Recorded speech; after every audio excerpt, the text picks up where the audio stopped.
So hey, what's up guys? Welcome back to my channel. So in this video, I will be telling you how you can use CUMS.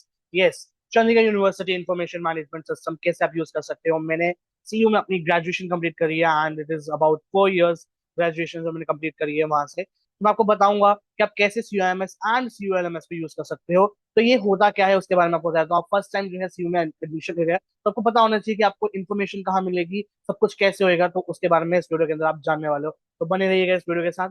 तो चलिए शुरू करते हैं। तो सबसे पहले बात करते हैं कि COMS होता क्या है। तो COMS बेसिकली होता है Chandigarh university information management system, जहां पे आपको सारी की सारी इंफॉर्मेशन जो है सीयू से रिलेटेड हो, अटेंडेंस से रिलेटेड हो, आपके एग्जाम से रिलेटेड हो, आपकी date sheet, result, internal marks, external marks और भी बहुत सारी चीजें हैं जो आपकी CMS पे अवेलेबल होती है। एंड जब मैंने एडमिशन लिया था सीयू में तब बहुत ही बेसिक लेवल का जो CMS था इनके पास था, लेकिन अब वो बहुत ही एडवांस हो चुका है और बहुत सारे नए फीचर्स जो है वो लाए गए हैं CMS पे। एंड CULMS क्या होता है उसके बारे में भी आपको बता देता हूँ। CULMS बेसिकली होगा Chandigarh university learning management system, जहां पे आपको सारा का सारा कंटेंट मिल जाता है रिलेटेड टू दी पीपीटीज और आपकी डॉक्यूमेंट्स हो गए, लेक्चर नोट्स हो गए, वीडियो लेक्चर्स हो गए। तो सब कुछ आपको LMS पे मिल जाता है और LMS पे आपकी क्विजेस भी होती हैं जो कि आपके एज इंटरनल कंपोनेंट काम करती हैं और each and every subject. So let's begin. सबको करना क्या है, आप कोई भी वेब ब्राउजर ओपन कर लो, लैपटॉप हो, फोन हो, एंड्रॉइड, आईफोन, सब कुछ इसमें वर्क करता है। बट मेनली जो यूनिवर्सिटी प्रेफर करती है, you have to use your laptop for the accessing CMS। आप फोन में भी कर सकते हो लेकिन फोन में कई बार ग्लिचेस आ जाते हैं, तो इसलिए प्रेफर करते हैं कि आप लैपटॉप को यूज करें। And now CU has also launch this application named at CUMS। तो आप वो भी प्ले स्टोर और एप्पल स्टोर से यानी ऐप स्टोर से डाउनलोड कर सकते हैं, एक्सेस कर सकते हैं। LMS के लिए अभी भी कोई ऐप नहीं है particularly for the regular students, लेकिन ऑनलाइन स्टूडेंट्स के लिए। और ऑनलाइन स्टूडेंट्स का कैसे आपका IMS है, उनका भी LMS अलग है, तो उसके बारे में मैं वीडियो बनाऊंगा। तो अगर आपको ये वीडियो अच्छी लगे तो लाइक करेगा, और चैनल पे नहीं है तो सब्सक्राइब करेगा, और कमेंट डाउन भी कर दीजिएगा कि आपको ऑनलाइन LMS की वीडियोस चाहिए या नहीं चाहिए। तो let's begin to this video.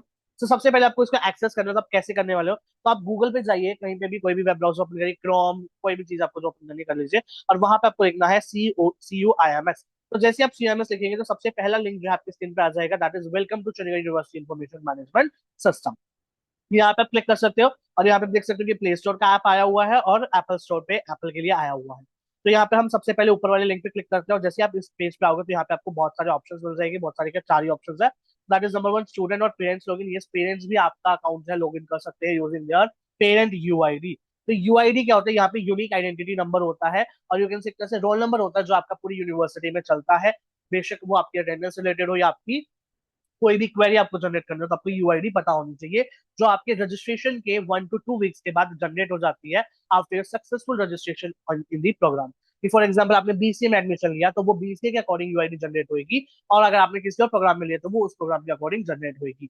तो जब आपका फुली एनरोलमेंट हो जाता है तब वो UID जनरेट होती है। उससे पहले आपको एक अकाउंट नंबर दिया जाता है और एक पासवर्ड दिया जाता है जो कि आपकी डेट ऑफ बर्थ ही होती है। फॉर एग्जाम्पल अगर आपकी date of birth for example 29 Jan है, तो आपका पासवर्ड रहेगा 29, एंड JAN जो होगा वो आपका कैप्स होगा और आपका डेट ऑफ ईयर होगा। So now if you talk about this particular thing, तो यहाँ पे आप देख सकते हैं कि स्टूडेंट लॉगिन और पेरेंट्स लॉगिन इकट्ठे दे रखा है। फिर आपको CULMS का जो है वो लॉगिन दे रखा है, लेकिन इसका कोई काम ही नहीं है यहाँ पे, बिकॉज आप डायरेक्टली जब आप स्टूडेंट लॉगिन करोगे तो आप वहां से LMS पे डायरेक्टली लॉगिन कर सकते हो, आपको दोबारा क्रेडेंशियल्स डालने की नीड नहीं होती है। दोनों के जो पासवर्ड और यूजर ID होता है वो सेम रहता है, आपका UID अकाउंट नंबर। जरूरी नहीं है कि अगर आपका UID जनरेट हो गया तो आप अकाउंट नंबर से लॉगिन नहीं कर सकते, आप जब चाहो अकाउंट नंबर से लॉगिन कर सकते हो और जब चाहो UID से लॉगिन कर सकते हो। फिर आता है staff login and admission login, जिसका हमारा कोई काम नहीं होता, वो फैकल्टीज एंड एडमिशन डिपार्टमेंट का काम होता है। तो सबसे पहले हम क्या जाएंगे, स्टूडेंट लॉगिन यानी पेरेंट्स लॉगिन पे जाएंगे। एंड यहाँ पर आप देख सकते हो कि यहाँ पे आपको बोला गया है यूजर ID डालना है। फिर आपको नेक्स्ट करना है and click here for registration का ऑप्शन है, और नीचे जो आपको डाउनलोड का ऑप्शन दे रखा है। आई नो मैं यहाँ पे अन रहा हूँ अभी स्क्रीन पे, बट यहाँ पर आपको प्ले स्टोर और ऐप स्टोर का डाउनलोड का ऑप्शन दिया गया है। तो बात करते हैं कि यहाँ पे हमारे यूजर ID का दिया गया है, और नेक्स्ट के बाद यहाँ पे हमें और में दे रखा है क्लिक हियर फॉर रजिस्ट्रेशन। तो आपका हर सेमेस्टर में एक रजिस्ट्रेशन होता है जो कि आपका इस रजिस्ट्रेशन पोर्टल से होता है। जब आप इस पे क्लिक करोगे तो एक registration.cucsg की वेबसाइट ओपन करेगा, आपको सेम UID डालना है एंड कंटिन्यू करना है। अभी मेरा कंटिन्यू नहीं होएगा बिकॉज मेरा ऑलरेडी कोर्स कंप्लीट हो चुका है और अभी रजिस्ट्रेशन स्टार्ट नहीं हुए हैं। तो जब रजिस्ट्रेशन स्टार्ट होता है आपको नोटिफाई कर दिया जाता है कि इस पीरियड से आपका इस पीरियड तक ड्यूरेशन है, इस डेट से इस डेट तक रहेगा आपका रजिस्ट्रेशन ओपन, तो आप उस टाइम पे इधर लॉग इन करके रजिस्ट्रेशन कर सकते हैं। ठीक है, तो उसके लिए भी मैं एक वीडियो बना चुका हूँ ऑलरेडी, वो मैं आपको दे दूंगा कि अगर आपको चाहिए हो तो। तो चलिए वापस आते हैं स्टूडेंट्स वाले वेबसाइट पे। तो यहाँ पे जैसे आप आओगे, अगर आपको सीयूएमएस सर्च नहीं करना है और चीजें नहीं करनी है, तो आप डायरेक्टली वेबसाइट पे जा सकते हो और वहाँ पे सर्च कर सकते हो students.cuchd.in। तो जब आप इसको सर्च करोगे तो आपके पास ये पेज ओपन हो जाएगा। यहाँ पे आपको यूआईडी डालनी है अपनी, यानी रोल नंबर या अकाउंट नंबर डाल सकते हो। मैंने अभी यहाँ पे यूआईडी डाली है, नेक्स्ट करेंगे और यहाँ से आपको पासवर्ड डाल देना है। पासवर्ड डालने के बाद यहाँ पे आपसे कैप्चा पूछेगा, जो आपकी सेम एज इट इज जो ये इमेज में जनरेट हुआ है वो डाल देना है। तो मैं यहाँ पे डाल देता हूँ जो यहाँ पे मेरे को दिखा रहा है। फिर अब हम करेंगे लॉगिन के ऊपर क्लिक। जैसे आप लॉगिन पे क्लिक करोगे तो ये लैंडिंग पेज जो है वो जनरेट होता है और आ जाता है। कई बार आता है, कई बार नहीं आता है। जब आता है यानी कि यहाँ पे नोटिफिकेशन जो है सीईओ ने डाली है कि आपका कुछ इवेंट आ रहा है या कोई भी चीज है या अचीवमेंट है, तो उससे रिलेटेड यहाँ पे नोटिफिकेशन आ जाता है। तो इसको हटाने के लिए आप कर सकते हो यहाँ पे go to home page. You know that कि जब मैं यहाँ पे आया था यूनिवर्सिटी में 2022 में, तो यहाँ पे जब हम इस पे क्लिक करते थे तो ये वर्क नहीं करता था। तो we have to relogin it again, but CEO has also fix this problem. तो यहाँ पे आप गो टू होम पेज पे जाएंगे तो यहाँ पे हमारा जो सीएमएस का अकाउंट है वो ओपन हो जाएगा। अब आप देख सकते हो कि यहाँ पे बहुत सारे ऑप्शन जो है वो आपको अवेलेबल है। जैसे कि यहाँ पे आपको साइड में ऑप्शंस विजिबल है।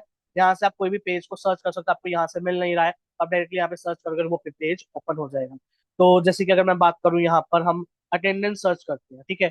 जैसे मैंने यहाँ पे लिखा अटेंडेंस, तो यहाँ पे आ गया मेरी अटेंडेंस, यानी कि नॉर्मल रेगुलर जो कोर्सेज चल रहे हैं मेरी उसके अटेंडेंस। अगर मैं एसीपी या विनिंग कैंप के अंदर हूँ तो उसके अटेंडेंस, और समर टर्म अगर मेरा लगा है तो समर सेशन के अटेंडेंस आपको अलग से मिल जाए।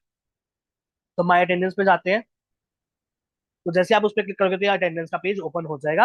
वैसे भी मैं आपको बताऊंगा कि कहाँ से आप क्या कर सकते हो। तो यहाँ से मैंने होम बटन दबाया तो मैं डैशबोर्ड के ऊपर वापस से आ गया, ठीक है। अब इसके बाद बात करते हैं, यहाँ पे हमारे पास आता है सबसे पहले ये लाइब्रेरी नोटिफिकेशन की। अगर आपकी कोई भी बुक इशू करिए तो आप यहाँ से देख सकते। सॉरी, ये नोटिफिकेशन का नॉर्मली जो भी इतना काम नहीं करता है, ये है आपका लाइब्रेरी का। जब आप कोई भी लाइब्रेरी से बुक इशू करते हो तो यहाँ पे नोटिफिकेशन आ जाती है कि अगर आपकी ड्यू डेट आने वाली है, कि आपको वापस से बुक जो है वो सबमिट करानी लाइब्रेरी में। और यहाँ से आप हिस्ट्री देख सकते हो, जो कि मेरी दिखा नहीं रहा है, पता नहीं क्यों नहीं दिखा रहा है, बट मैंने भी बुक इश्यूज कराई थी। तो यहाँ से आप होम पेज पे जा सकते हो। उसके बाद आपका आता है सेटिंग्स का ऑप्शन। यहाँ से आप अपना यूएमएस का पासवर्ड चेंज कर सकते हो, जो कि ये अकाउंट मैंने लॉगिन करा उसका। और एक आ रहा है आपके पास चेंज इंटरनेट पासवर्ड। तो जो भी स्टूडेंट्स हैं यूनिवर्सिटी में जा रहे हैं और जो मेनली हॉस्टल्स में रहते हैं, तो वहां पे आपको जो वाईफाई कनेक्ट करते हो उसके अंदर आपको यूजर आईडी और पासवर्ड बोलता है डालने को। तो आप अपना user ID as a roll number जो आपका यूआईडी था वो डाल सकते हो, और पासवर्ड में जो आप यहाँ पे चेंज करोगे ना, यहाँ पे सेट करोगे, वो आप पासवर्ड यूज कर सकते हो फॉर दी इंटरनेट एक्सेस। और हाँ, आप दोनों का पासवर्ड अलग अलग रख सकते हो, यूएमएस का अलग और इंटरनेट पासवर्ड अलग। कोई वो नहीं है कि आपको दोनों का सेम रहे। उसके बाद आता है माई, यहाँ पे मेरा नाम आ जाता है और आपकी रोल नंबर आ जाती है और आपकी प्रोफाइल पिक्चर आती है जो आपके सीयू में अपलोड करी है। और मैं आपको पहले ही बता दूं, ये पिक्चर आप वो वाले अपलोड करना जो आपके पास आपकी अच्छी हो, क्योंकि यही सारी इमेजेस आपकी आईडी कार्ड पे भी जनरेट होगी, पेस्ट होगी, यानी प्रिंट होगी। एंड यही सेम पिक्चर आपकी हर जगह यूज होने वाली है, बेशक वो आपकी डीएमसी हो या आपकी डिग्री हो। तो सोच समझ कर यहाँ पे पिक्चर अपलोड करना। मैंने तो जब पहले दिन गया था मैंने वहीं पे क्लिक करी एंड अपलोड कर दी थी, तो मेरी वही वाली है यहाँ पे। और पहले वाली मैंने अपलोड करी थी, बट वो बहुत ही ब्लैक एंड व्हाइट डाली थी, बिकॉज मुझे लगा नॉर्मल है, बट स्टिल मैंने चेंज करवा दी। उसके बाद जब आप इस पे क्लिक करते हो तो माई प्रोफाइल और लॉग आउट है, तो आप यहाँ से भी माई प्रोफाइल पे जा सकते हो और इधर से साइड बार पे माई प्रोफाइल से भी जा सकते हो। उसके बाद लॉग आउट से आप लॉग आउट कर सकते हो इस अकाउंट को, और फिर आपका जो भी सेशन है वो इसमें एंड हो जाएगा। आप कहीं पे भी एक्सेस नहीं कर पाओगे इसको, फिर आपको दोबारा लॉग इन। अब आता है यहाँ पे इंपॉर्टेंट लिंक्स और फिर आता है स्टूडेंट फैसिलिटेशन। इंपॉर्टेंट लिंक्स में आपको कुछ डॉक्यूमेंट्स वगैरह होते हैं, जैसे हैंडबुक हो गया एंड ऑल। स्टूडेंट फैसिलिटेशन में क्या होता है कि आप यहाँ से डीएमसीज ऑर्डर कर सकते हो, और जो आपका रिक्वेस्ट है वो जनरेट कर सकते हो, बेशक आपकी वो कोई भी चीज हो, डीएमसी से रिलेटेड है, डिग्री से रिलेटेड है, या माइग्रेशन सर्टिफिकेट है, कुछ भी है, तो आप यहाँ से रिक्वेस्ट जनरेट कर सकते हो या अलग से एक वेबसाइट पे ले जाओ। एंटी रैगिंग का एक डॉक्यूमेंट है सी यू एल एम एस, जो मैंने आपको बताया था कि आप वहां से भी लॉग इन कर सकते हो, और यहाँ पे जब आप क्लिक करोगे तो यहाँ से आपका C U L M S open हो जाएगा डायरेक्टली। तो यहाँ से आप देख सकते हो, यहाँ पे अभी मेरा एक ही कोर्स दिखा रहा है, बिकॉज मेरा जो रजिस्ट्रेशन है मतलब सेमेस्टर है वो खत्म हो चुका है, तो बस एक ही कोर्स अभी दिखा है। तो यहाँ पे आप क्लिक करके अपना कंटेंट को एक्सेस कर सकते हो यूनिट वाइज। 3 यूनिट्स होते हैं, हर एक 3 यूनिट में, हर एक यूनिट में आपके पास 3 चैप्टर्स होते हैं, सॉरी। तो हर एक यूनिट में जो आपका चैप्टर्स होते हैं उसके अंदर आपको lecture notes, PPTs and video lectures मिल जाता है, और रीडिंग मटेरियल भी मिल जाता है। उसके बाद अगर हम होम पेज पे आते हैं तो आपको बता दूं, जैसे यहाँ पे भी दिख रहा है आपको CONT, ये होता है कंटेंट फोल्डर, जिसमें आपका सारा कंटेंट अवेलेबल होता है। और एक फोल्डर आता है सेम सब्जेक्ट के नाम से, जिसमें असेस लिखा होता है, उसमें आपका असेसमेंट होते हैं, जैसे कि क्विज एंड ऑल, ठीक है। तो यहाँ से आपको ये देख सकते हो ये है। उसके बाद इसी के अंदर आपको दिखता है डैशबोर्ड। डैशबोर्ड में कुछ नहीं है, बस आपको दिखा देगा कि कितने एक्टिव कोर्सेज हैं, कोर्स प्रोग्रेशन कितनी है, लर्निंग स्ट्रीक क्या है, इस सब के बारे में बेसिक डिटेल्स। माई कोर्सेज में अगर आप जाते हो तो आपको कोर्सेज दिखा देगा, वही अगेन जो है। और फिर आता है मूक्स कोर्स। मूक्स कोर्स क्या होता है, जीपी और यूसी कोर्सेज होते हैं जो यूनिवर्सिटी प्रोवाइड करती है। General proficiency and university course, जो कि एक एक क्रेडिट का होता है, और वो आपकी डीएमसी पे भी आता है और लिखा हुआ। तो यहाँ पर बेसिकली वो एक एज अ आपका करिकुलम में काम आता है, करिकुलम में लिखा होता है, वो करिकुलम पार्ट है। ठीक है, तो यहाँ पे आप देख सकते हो कि मुझे दिखा रहा है मूक्स कोर्सेज होते हैं, इसको हमें ऑनलाइन करना होता है थ्रू लिंक्डइन और कोर्सेरा। तो यहाँ पे कोर्सेरा का मेरा जैसे दिखा रहा है कि ये मेरा कोर्स कंप्लीट हो चुका है और मैं यहाँ पे सर्टिफिकेट देख सकता हूँ। और ये कैप्स्टोन प्रोजेक्ट का था। ऐसे ही मेरा वैक वैक में दिखा रहा है, मतलब कि यहाँ पे जो मेरे को जनरली कोर्सेज करने हैं उसका दिखा रहा है। और कुछ ऐसी दिखा रहा है जो मैंने खुद से लॉग इन कर रखा, स्टार्ट कर रखे कोर्सेरा पे, वो वाले भी यहाँ पे दिखा देगा। जनरल जरूरी नहीं है कि सिर्फ वही दिखाएगा जो आपको एज अ करिकुलम करना है। सेम वे आप लिंक्डइन का देख सकते हो, लिंक्डइन का कोई कोर्स नहीं था तो यहाँ पे कोई डेटा अवेलेबल नहीं है। तो this is all about LMS also, मैंने जो आपको बता दिया है। और यहाँ से आप यहाँ पे इसको लॉग आउट कर सकते हैं। ठीक है, उसके बाद बात करते हैं, वापस इधर आते हैं, फिर आते हैं यूनिवर्सिटी ईमेल।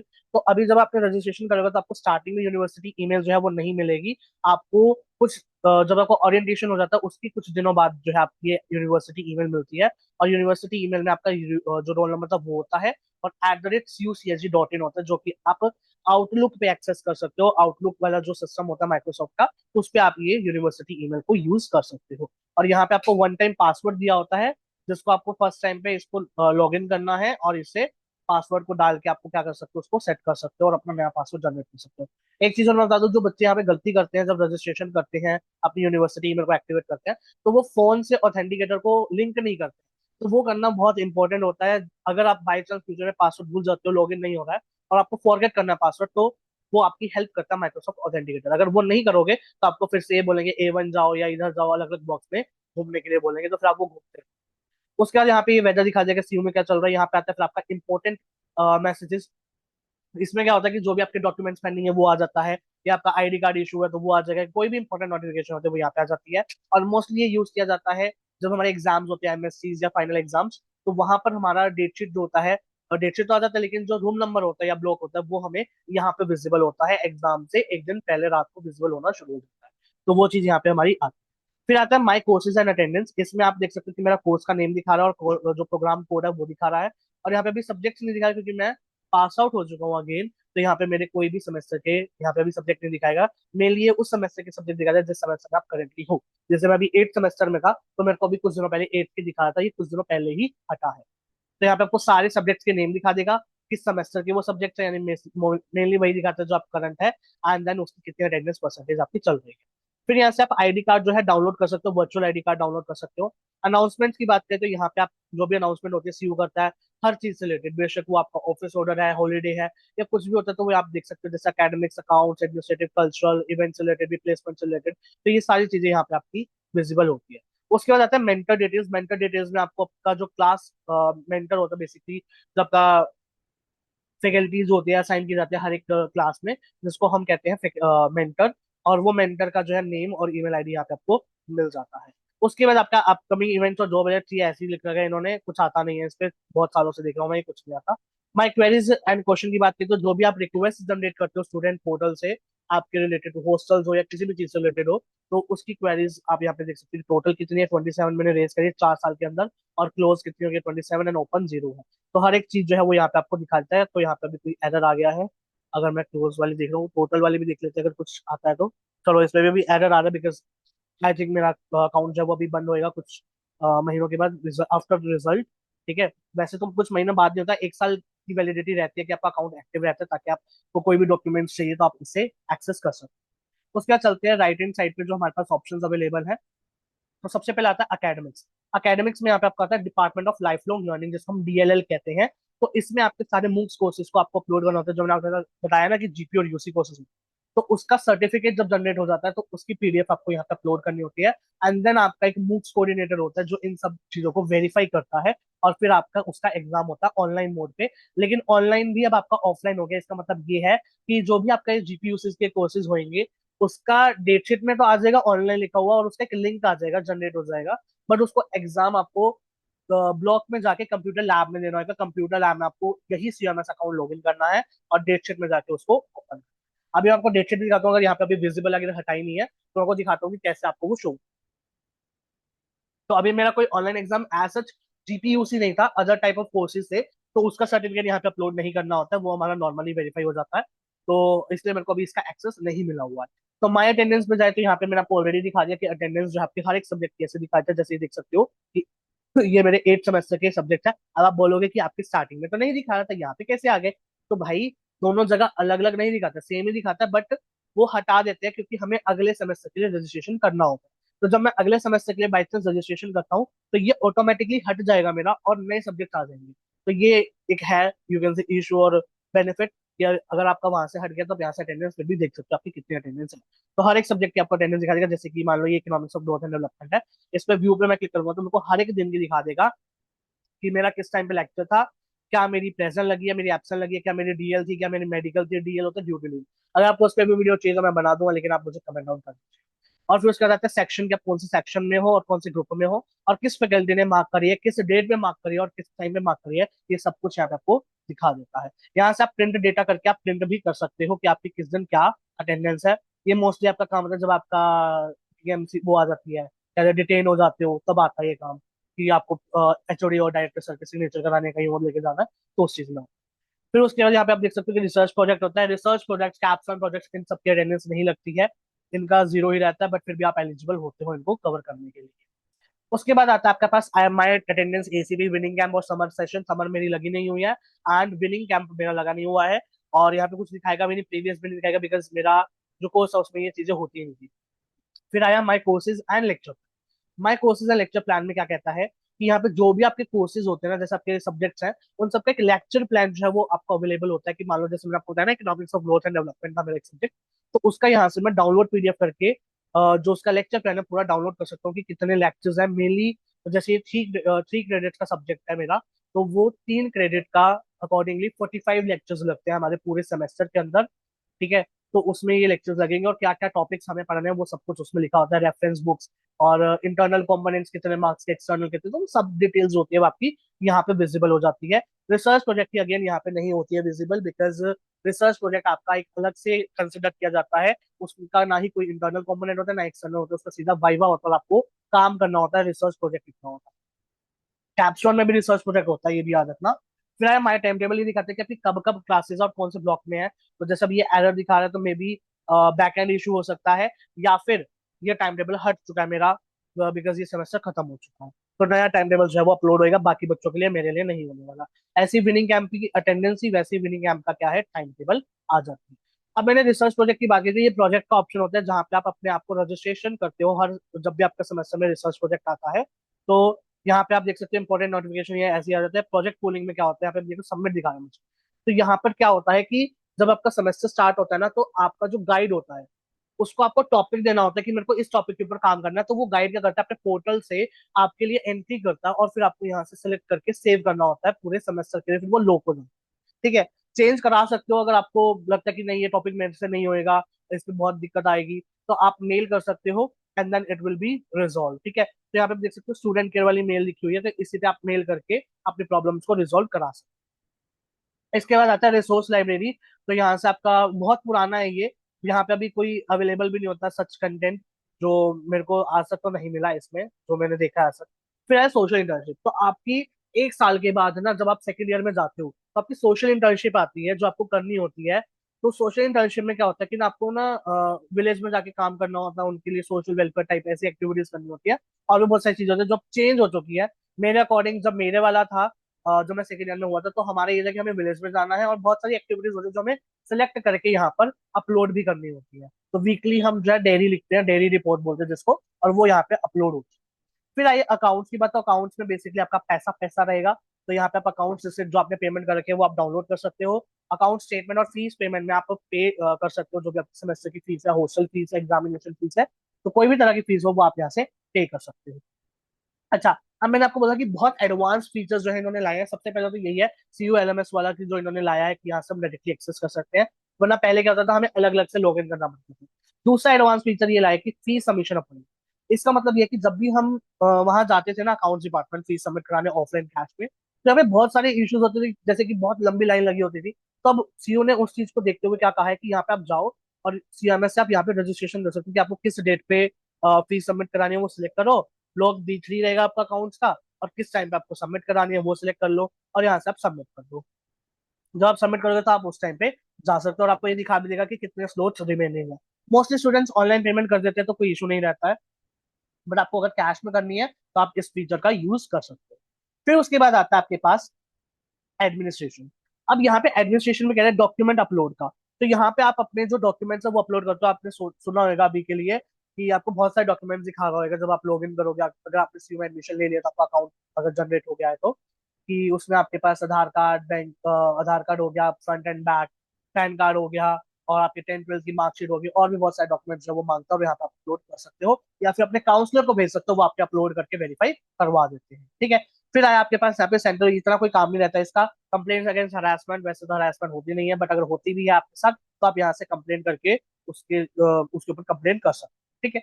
फिर आया इंटरनेशनल स्टूडेंट एप्लीकेशन फॉर्म। तो इसमें इतना कुछ है नहीं, इसमें बस आप बाहर के लिए अप्लाई कर सकते हो कि आपको बाहर जाना है या वगैरह करके।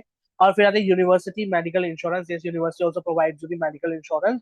तो यहाँ पे आप मेडिकल इंश्योरेंस अपलोड करके आप यहाँ से कर सकते हो, और काउंसलर से ही बात कर सकते हो कि मेडिकल इंश्योरेंस कैसे मिलता है। फिर आई हमारे पास यहाँ पर बात की अप्लाई फॉर लोन डॉक्यूमेंट। अगर आपको लोन चाहिए तो आप यहाँ से डायरेक्टली आप लोन के लिए अप्लाई कर सकते हो। अभी के लिए यहाँ पे कुछ एरर आ गया है अगेन, कुछ कुछ एरर आते रहते हैं, बट कई टाइम ये चल जाता है, बहुत मोस्टली टाइम ये चलता है। बट अभी के लिए मुझे एरर दिखाया तो मैं एक बार दोबारा ट्राई कर लेता हूँ, क्या पता अब ना आए। ऑलराइट, तो मेनली हम क्या करते हैं, जब भी हमारे रिजल्ट में भी कई बार ऐसा एरर आ जाता है तो हम उसको ना रिफ्रेश करते रहते हैं। तो रिफ्रेश करते करते ना वो कई बार हमें पेज ओपन करके दे देता है। तो मेनली बात ये आती है तब की जब वो उनके ऊपर काम कर रहे होते हैं। तो यहाँ पे भी मे बी लोन के ऊपर वो काम कर रहे होंगे। तो लोन में क्या रहता है कि आप लोन के लिए अप्लाई कर सकते हो, आपकी फीस होती है वो सारा लोन के थ्रू पे हो जाता है। ठीक है। अप्लाई फॉर एनओसी तब काम आता है जब आपकी प्लेसमेंट लग जाती है सीयू से, तो आप यहाँ पे अप्लाई फॉर एनओसी पे जाकर अपलोड यहाँ से सिलेक्ट कर सकते हो कि आपका कैंपस बेस्ड है, डायरेक्ट प्लेसमेंट लगी है, या डायरेक्ट ओनली इंटर्नशिप है। तो जिस तरह की होती है आप उस पर क्लिक करते हो, अप्लाई पे क्लिक करते हो। और अभी यहाँ पे वही अगेन मुझे एरर दिखा रहा है, तो मैं क्या कर सकता हूँ। तो यहाँ पे अप्लाई करोगे तो वहाँ पे आपके डिटेल्स मांगेगा और सब कुछ आपको जो है वो अपलोड करना होगा। और जब आपकी एनओसी अप्रूव हो जाती है और आपकी फर्स्ट सैलरी आती है तो आपको यहाँ पे जो सैलरी स्लिप होती है वो अपलोड करनी होती है, ताकि यहाँ पर जेन्युइन केसेस हो कि मतलब अगर यूनिवर्सिटी से नहीं मिल रही है प्लेसमेंट, बाहर से मिल रही है और आपने वो अप्लाई कर रखे हैं, तो उस केसेस में ये करते हैं। फिर आया सेंटर फॉर स्टूडेंट वेलबींग। तो ये बेसिकली मेंटरिंग है, इसमें हमारा कोई काम नहीं होता इतना। इसमें क्या रहता है ना कि आपका जो मेंटर होता है,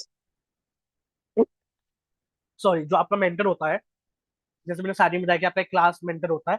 तो उसमें क्या होता है कि आपका जो भी मेंटर होएगा वो आपको मेंटरिंग सेशंस देता है। तो हमारे तो कोई हुए नहीं आज तक, बट कईयों के होते हैं, क्योंकि हमारी क्लास में फोर्थ ईयर में बच्ची बहुत कम थे तो हमारा हुआ ही नहीं। क्लास में ही जो फैकल्टी, हमारा जो टीचर था, जो हमारा क्लास मेंटर था, वही आते थे और उसी टाइम सेशन हो जाते थे। एंड बाकियों के अलग से होते हैं। ठीक है।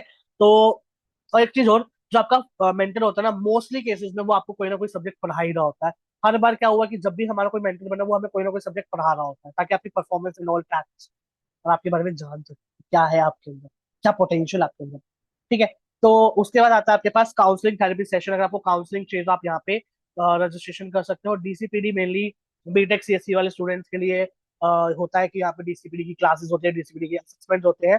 तो वो सब चीजें आप यहाँ पे देख सकते हो। हमारा तो भी काम ही नहीं हुआ क्योंकि हमारा डीसीपीडी था ही नहीं। फिर आया डीएलएल मूक्स कोऑर्डिनेटर लिस्ट। इसको मैं ओपन करके नहीं दिखा सकता बिकॉज यहाँ पे सभी की सभी मुक्स कोऑर्डिनेटर के नंबर लीक हो जाएंगे एंड ऑफिशियल ईमेल आईडी भी लीक हो जाएगी। क्योंकि क्या होता है ना कि बच्चों को पता ही नहीं होता कि उनके मुक्स कोऑर्डिनेटर कौन है। छोटे छोटे डिपार्टमेंट्स होते हैं उनमें तो पता चल जाता है कि हाँ ये हमारा मुख्य कोऑर्डिनेटर है। लेकिन जो बड़े बड़े डिपार्टमेंट है जैसे सीएससी एमबीए, तो उनमें नहीं पता चलता है। तो उसके लिए ये एक एडिशनल चीज लाई थी सीओ ने, कि हम यहाँ पे दिखा देते हैं कि कौन कौन से किस किस डिपार्टमेंट के हमारे मुख्य कोऑर्डिनेटर है। और हर एक डिपार्टमेंट में एक ही मुख्य कोऑर्डिनेटर होता है। अगर डिपार्टमेंट बहुत ही ज्यादा बड़ा है तो वहाँ पे 2 3 4 जो मुख्य कोऑर्डिनेटर होते हैं वो हो सकते हैं। ई लाइब्रेरी की बात करते तो इसका भाई सच में मेरा कोई काम नहीं हुआ आज तक, 4 साल हो गए मुझे यूज करते हुए, लेकिन यहाँ पर कुछ काम ही नहीं करता है। लिटरली कुछ काम नहीं करता है यहाँ पे। अगर मैं क्यू में भी बैठा होता ना तब भी ये कुछ काम नहीं करता है। देखो ये लोडिंग बार दिखा देता है और उसके बाद कुछ एरर आ जाता है और ये ऐसे ही घूमता रहेगा, कुछ काम नहीं होता। देखो ये एरर दिखाता है ना मुझे, ये हर बार दिखाता है। बेशक मैं यहाँ पे घर पे हूँ या मैं सीयू में होता था, हॉस्टल का भी वाईफाई में यूज कर रहा हूँ ना क्योंकि वो सीयू के कनेक्शन से है, तो उसमें भी नहीं होता था। तो ई लाइब्रेरी पे इनको काम करना चाहिए, यहाँ पे कोई भी चीज काम नहीं करती है। ठीक है। हर बार वही गोल गोल गोल आता है और खत्म। फिर आया एग्जामिनेशन। एग्जामिनेशन में बताया तो ये आया सबसे पहले एग्जामिनेशन फॉर्म डिटेल्स। तो जब भी आपकी रीअपियर आती है, फेल हो जाते हो किसी भी एग्जाम में, तो आपको उसके लिए रीअपियर करना होता है। तो उसका एक रजिस्ट्रेशन जो है वो ओपन होता है, जैसे आप देखते हैं summer special reappear, summer term registration.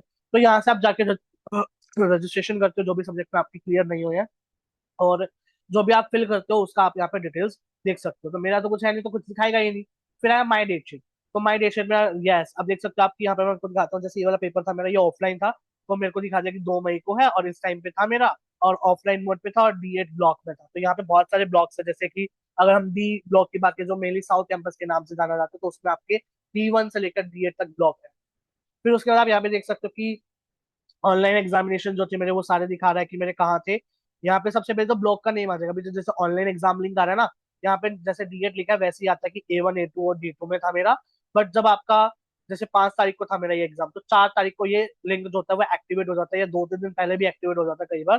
तो जब भी आप जाओगे लाइब्रेरी में, सॉरी कंप्यूटर लैब में, ऐसे आपको ओपन करना है और इसके ऊपर क्लिक कर देना है, तो आपका वो MCAT पे ले जाएगा पोर्टल पर, और यहाँ से आपका एग्जाम शुरू हो जाएगा। अभी यहाँ पे मुझे एरर दिखाया है क्योंकि ये मैंने ऑलरेडी कंप्लीट कर लिया, तो आप इसको एक ही बार कर सकते हो। पहले तो ये होता था कि बच्चे का नहीं हो रहा है, कुछ भी एरर आ जाता है, तो यहाँ से हम रिपोर्ट एरर कर देते थे, तो वो हमारा रीस्केड्यूल हो जाता था। लेकिन अब इस केस में नहीं होता है, जब से ये हमारा CBT हुआ है। ओके। उसके बाद आता है हमारे पास रेज क्वेरी। इसमें बेसिकली क्या होता है, जब आपका रिजल्ट आता है ना, अगर आपको मान लो उसमें कोई इशू आ रहा है कि भैया नहीं मेरा ये ग्रेड गलत चढ़ा है या मार्क्स गलत हो, या तो आप यहाँ से रिक्वेस्ट को रेज कर सकते हो और आपकी प्रॉब्लम सॉल्व कर।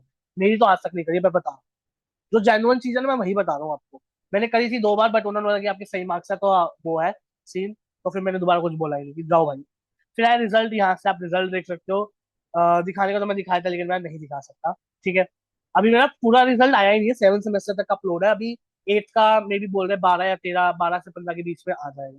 उसके बाद आती है बात, रिजल्ट रेगुलर हो गया ये। फिर आया आपका MCAT रिजल्ट, ये हमारे काम का नहीं है, जो MCAT देते हैं वहाँ पे, जो DCPD वगैरह के हैं उनमें आता है।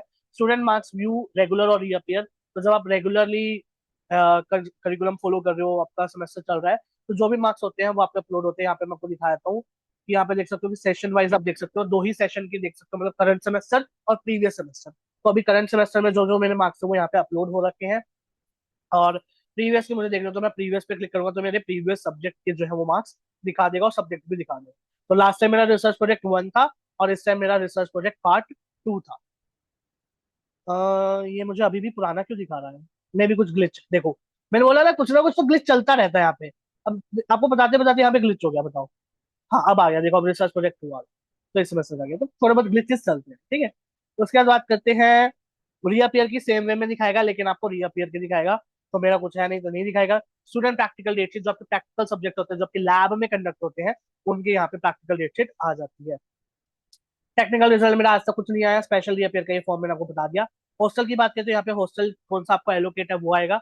मैंने NOC ले लिया हॉस्टल से, तो मुझे यहाँ पर कुछ भी डिटेल्स नहीं दिखा रहा है, और मुझे एरर आ गया अगेन ये फिर आया हॉस्टल रिफंड पॉलिसी। यहाँ पे एक डॉक्यूमेंट है जो आपको दिखाता है हॉस्टल रिफंड पॉलिसी, हर साल ये अपडेट कर देता है। अभी 24-25 की अपलोड हो रखी है, तो वही चीज यहाँ पे अभी दिखा रहा है। उसके बाद हॉस्टल के नीचे ही, अगर आप हॉस्टल लेते हो तो इसी के नीचे एक ऑप्शन आता है हॉस्टल लीव का। अब मैंने तो NOC ले ली है, तो यहाँ पे हॉस्टल लीव नहीं दिखा रहा है। तो हॉस्टल लीव में क्या होता है कि आप जब भी हॉस्टल से घर जाना है, या आपको हॉस्टल से बाहर जाना है घूमने के लिए, संडे आ गया तो आप सोचते हो कि आप बाहर मार्केट में घूम के आओ, तो उसके लिए आपको डे आउट या नाइट आउट लेना होता है। अगर आप बाहर जा रहे हो तो डे आउट, और अगर आप घर पे आ रहे हो या फिर कहीं घूमने भी जा रहे हो, तो पेरेंट्स से बात करा के नाइट आउट ले सकते हो, और यहाँ से वो अप्रूव होता है। पहले क्या होता है कि आपको अप्लाई करना होता है यहाँ से, ठीक है। फिर आपको वार्डन के पास जाना होगा, वहां पे आपको रजिस्टर में एंट्री करनी पड़ेगी, और वार्डन आपसे UID पूछेगा और वो अप्रूव कर देगा। अप्रूव होने के बाद जब आप हॉस्टल के गेट पे पहुंचोगे, मेनली जो बॉयज का हॉस्टल है वो NC और जाकिर इकट्ठे है, और जो गर्ल्स का वो अलग अलग हॉस्टल्स है। तो हॉस्टल पे भी वीडियो चाहिए तो बता देना, कमेंट आउट कर देना, मैं बता दूंगा कि कौन कौन से हॉस्टल्स है। तो बेसिकली यहाँ पे जब आप हॉस्टल अप्रूव, वो वार्डन जो है वो अप्रूव कर देता है, फिर आप गेट पे आते हो हॉस्टल के। अगर आपका हॉस्टल गेट से भी नहीं होता, तो आप गेट 2 या कोई भी गेट से आप जो एग्जिट लोगे, उस पर जाके भी एंट्री करा सकते हो। चेकआउट कराना होता है सबसे पहले। फिर आप जब वापस आते हो तो आपको चेक इन कराना पड़ता है, या हॉस्टल में वापस आ चुके हो, रिपोर्ट कर चुके हो, ठीक है। और एक चीज और याद रखना भाई, हर साल नहीं, हर सेमेस्टर में, जैसे कि मान लो आपका एक सेमेस्टर चल रहा है अभी, जुलाई से दिसंबर वाला, और आप घर चले गए और वापस जनवरी में आए, तो आपको रिपोर्टिंग दोबारा करानी पड़ेगी कि आप दोबारा रिपोर्ट बैक कर चुके हो। तो ये आपको साल में एक बार करना पड़ता है। और मैंने आज तक नहीं कराया था 3 साल तक, लेकिन चौथे साल में पता नहीं दुबे लोग थे, जो उन्होंने मेरे को बोला कि आपने रजिस्ट्रेशन करा ली, वो करा लिया आपने, रिपोर्टिंग कर दी। मैंने कहा सर वो तो बाहर कर दी मैंने चेक इन। तो बोलता कि नहीं यहाँ पे भी करनी होती है, आपको पता नहीं है। तो चिल्लाने लग गया भाई। मैंने कहा "ये पहले ईयर का स्टूडेंट नहीं हूँ, 3 साल से हुआ ही नहीं, तो आपको करूँ मैं"। खैर छोड़ो उसको। फिर आया इंटरनेशनल स्टडी अपॉर्चुनिटीज, यहाँ पे आपको दिखा जाएगा कि आप बाहर स्टडी जो अपॉर्चुनिटीज है वो कौन कौन से अवेलेबल है, तो आप यहाँ से देख सकते हो। अभी कुछ है नहीं तो यहाँ नहीं दिखा रहा है। लाइब्रेरी में सी यू ई रिपोजिटरी है, तो यहाँ से आप देख सकते हो कि कौन कौन से, ये चलता नहीं है, यही बता रहा था मैं, जो ऊपर दिखा था ना आपको, वही सेम चीज ये ऐसी है। इसमें कुछ भी नहीं है, बहुत पुराना कंटेंट है, इनको अपलोड करना चाहिए यहाँ पे। फिर आया लाइब्रेरी डिस्कशन रूम बुकिंग, ये बहुत ही इंपॉर्टेंट चीज है और ये भी नया फीचर है जो सीयू लेके आया था। इसमें क्या होता है ना कि जो आपकी D6 लाइब्रेरी है ना, उसमें बहुत सारे रूम्स जो है आपको अवेलेबल है, जो कि आपके बेसिकली डिस्कशन रूम्स है। तो उसके लिए आप रजिस्ट्रेशन कर सकते हो, आप अपने मिनिमम 2 स्टूडेंट्स उसमें रिक्वायर्ड होते हैं, आई थिंक सो एक बार देख लेते हैं। तो यहाँ पे आप डेट जो है वो सिलेक्ट कर सकते हो कि आपको किस डेट पे करना है, जैसे मैं करता हूँ ये। और 4 रूम्स है बेसिकली, तो आप कोई भी एक सिलेक्ट कर सकते हो और पर्पस डालो, फिर यहाँ से टाइम वगैरह सिलेक्ट कर लो और यहाँ पे आप रजिस्ट्रेशन कर सकते हो। तो मिनिमम 4 है, 2 नहीं है, 4 5 6 7 8, तो ये 8 तक आप मैक्सिमम रजिस्ट्रेशन कर सकते हो यहाँ पे। और फिर आप वहाँ पे जाके वो आपका पर्सनल स्पेस एक तरह से बन जाता है, स्टडी करने के लिए भी कर सकते हो, डिस्कशन के लिए भी कर सकते हो, ठीक है। उसके बाद आती है बात आपकी माय प्रोफाइल की। जो मैंने आपको बता दिया, माय प्रोफाइल में आपको सारा चिट्ठा जो है वो दिखा देता है, आपकी क्या क्या सेमेस्टर है, कौन सा सेक्शन है, कौन सा प्रोग्राम है, फैमिली डिटेल्स, मतलब फैमिली का कॉन्टेक्ट नंबर है, ऑल एजुकेशन डिटेल्स, वो सारी चीज आपको यहाँ पे दिखा। रिसर्च प्रोफाइल इन्होंने अभी लाया है, जिसमें आपको स्टार्टिंग में जो है ना वो करना होता है अपलोड, बेसिकली यार अपलोड करना होता है इसमें आपकी बैंक डिटेल्स वगैरह, तो आपको वो अपलोड करनी है और उसके बाद आप यहाँ पे जो है रिसर्च प्रोफाइल वगैरह आ जाएगी, ठीक है। उसके बाद आया ऑनलाइन टेस्ट, ऑनलाइन टेस्ट मेरा कुछ है नहीं, तो ऑनलाइन टेस्ट आएगा नहीं। उसके बाद आया PhD रिसर्च एंड सुपरविजन, ये हमारे कोई काम का नहीं होता है। स्टूडेंट लीव एप्लीकेशन, अभी यहाँ पे मेडिकल लीव दिखा रहा है ना, तो ऐसे आपको ड्यूटी लीव का ऑप्शन आ जाता है, तो आप ड्यूटी लीव जो है वो अप्लाई कर सकते हो यहाँ से। और ड्यूटी लीव बहुत काम आते हैं, आपको बताऊंगा एक वीडियो में। स्टूडेंट प्लेसमेंट अभी कुछ एक्टिवेट हुआ नहीं है। स्टूडेंट रिलेशन मैनेजमेंट सिस्टम में ऑनलाइन स्टूडेंट केयर सेंटर है, यहाँ से आप अपनी रिक्वेस्ट जनरेट कर सकते हो, जो मैंने आपको स्टार्टिंग में दिखाया ना, माई क्वेश्चन क्वेरीज। तो यहाँ से आप जब ओपन करोगे तो यहाँ से आप इशू सिलेक्ट कर सकते हो कि इसके रिगार्डिंग मेरा इशू है, देन उसका सब टाइप सिलेक्ट कर सकते हो और उसका यहाँ पे डिस्क्रिप्शन डाल सकते हो। अब देखो यहाँ पे एक नई चीज और मैंने अभी नोटिस की, जस्ट आपको दिखाने के टाइम पे, कि पहले हमें सिर्फ बोलता था यहाँ पे आप डिस्क्रिप्शन टाइप कर सकते हो, बट आप यहाँ पे स्पीक करके यानी बोल के भी यहाँ पे आपको बता सकते हो कि क्या आपका इशू है, और वो आपको फिर जो है यहाँ पे लिख देगा कि my problem is this and all. तो ये इंग्लिश में जो है आप बोल सकते हो और वो सारी चीजें यहाँ पे कन्वर्ट करके आपको लिख देगा कि मैं क्या प्रॉब्लम फेस कर रहा हूँ, ठीक है। तो यहाँ से अभी क्रॉस कर देते हैं, मेरे ख्याल अभी अपडेट कर रहे हैं इसको, तो अभी क्रॉस भी नहीं हो रहा है। तो देखा, मैंने बता रहा हूँ आपको, बहुत सारी चीजें जो स्टूडेंट के लिए यहाँ पर लाई जा रही है और स्टाफ के लिए भी जो पोर्टल है वो इन्होंने अपडेट करा है। उसके बाद आता है आपके पास ये TPP UIL आपका कोई काम का नहीं है। ट्रांसपोर्ट आता है, ट्रांसपोर्ट में आप अगर हॉस्टल नहीं ले रहे हो, आप दूर रहते हो, मतलब दूर के पास रहते हो, जैसे अम्बाला या कहीं पे चंडीगढ़ में रहते हो, तो आप यहाँ से ट्रांसपोर्ट फैसिलिटी ले सकते हो सीयू की, बट मैं रिकमेंड करूंगा मत लो, क्योंकि बहुत लेट हो जाता है इसमें। जो मैंने जिससे सुना है उनके बता रहा हूँ। तो UCMC आपका कॉम्पिटेटिव एग्जाम के लिए प्रिपरेशन करने के लिए, अगर आपको चाहिए सीयू का हेल्प चाहिए, तो आप यहाँ से उसके लिए अप्लाई कर सकते हो और रिसोर्सेज को गैदर कर सकते हो। अगेन देखो, यहाँ पे कुछ भी नहीं है, तो इनको अपलोड करना चाहिए ये चीज। तो that's all about CUMS and CULMS। मिलते हैं आपसे नेक्स्ट वीडियो के अंदर, जिसमें हम online CUMS and online CULMS के बारे में बात करेंगे और आपको मैं पूरा दिखाऊंगा कि आप वो भी कैसे एक्सेस कर सकते हो और कैसे लॉग इन कर सकते हो। अगर आपको कोई भी डाउट्स रिलेटेड टू सीयू कुछ भी पूछना है, तो आप मुझे कमेंट डाउन नहीं करेंगे, आप मुझे मेरी इंस्टाग्राम पे पूछ सकते हैं, और इंस्टाग्राम का अकाउंट जो है मेरे यूट्यूब के बायो में लिखा हुआ है, डिस्क्रिप्शन में गिवन है। तो आप वहां से जाकर मेरे से कनेक्ट कर सकते हैं एंड क्वेश्चन और क्वेरीज पूछ सकते हैं, या फिर आपको मेरा नंबर पता ही होगा, तो आप वो भी कॉल करके, कॉल मत करना भाई, मैसेज कर देना व्हाट्सएप पे, मैं रिप्लाई कर दूंगा। तो वहां से भी आप पूछ सकते हो मेरे से। And you can also connect with me on LinkedIn, तो लिंक्डइन पे भी कनेक्ट कर लेना। लिंक्डइन का भी मैं जो है डाल दूंगा, यूट्यूब पे अभी मैंने डाला नहीं है, तो बट मैं यूट्यूब पे